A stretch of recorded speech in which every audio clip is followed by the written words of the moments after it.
At birth, doctors gave Julien Ferrer only a slim chance of surviving a rare childhood bone disease.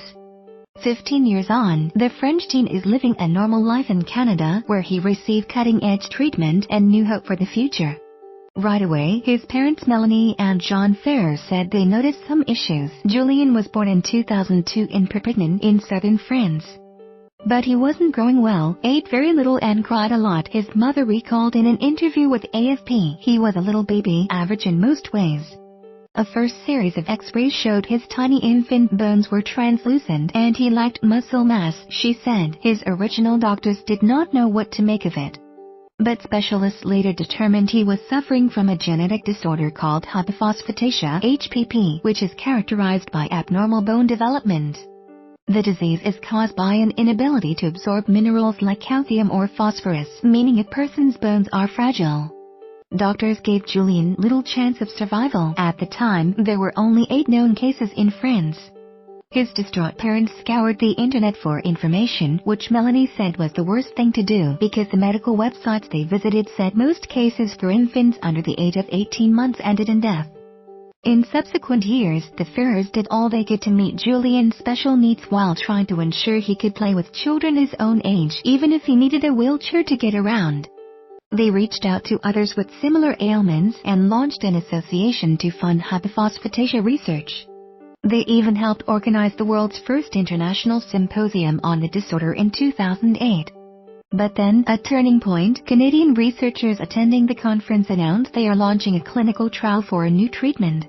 And a few weeks later, they offered Julien a place in the trial in Winnipeg. I was speechless and didn't know what to think, recalled John. Days before Christmas in 2009, the Ferrers packed their bags and flew to Canada.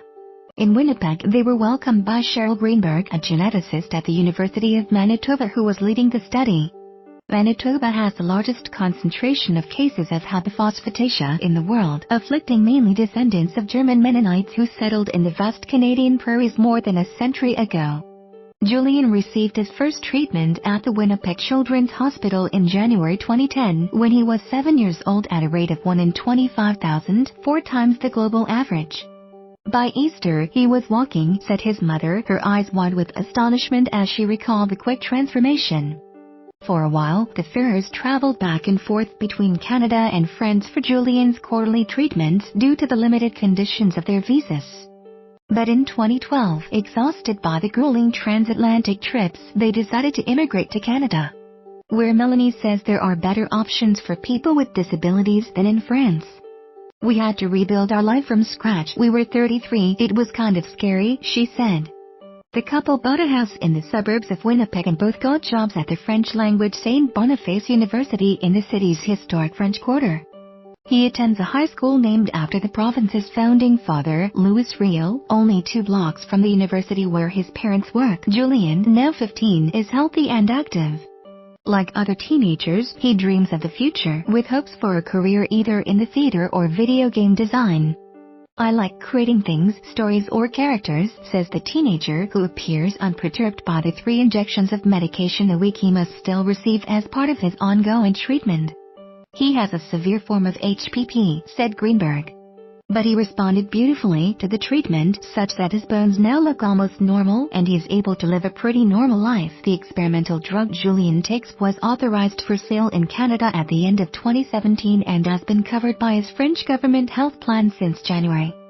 For Julien's parents, the cure is simply a miracle. What is miraculous about HPP is that we have turned in some cases a fatal disease into a treatable one, and that doesn't happen very often, Greenberg said.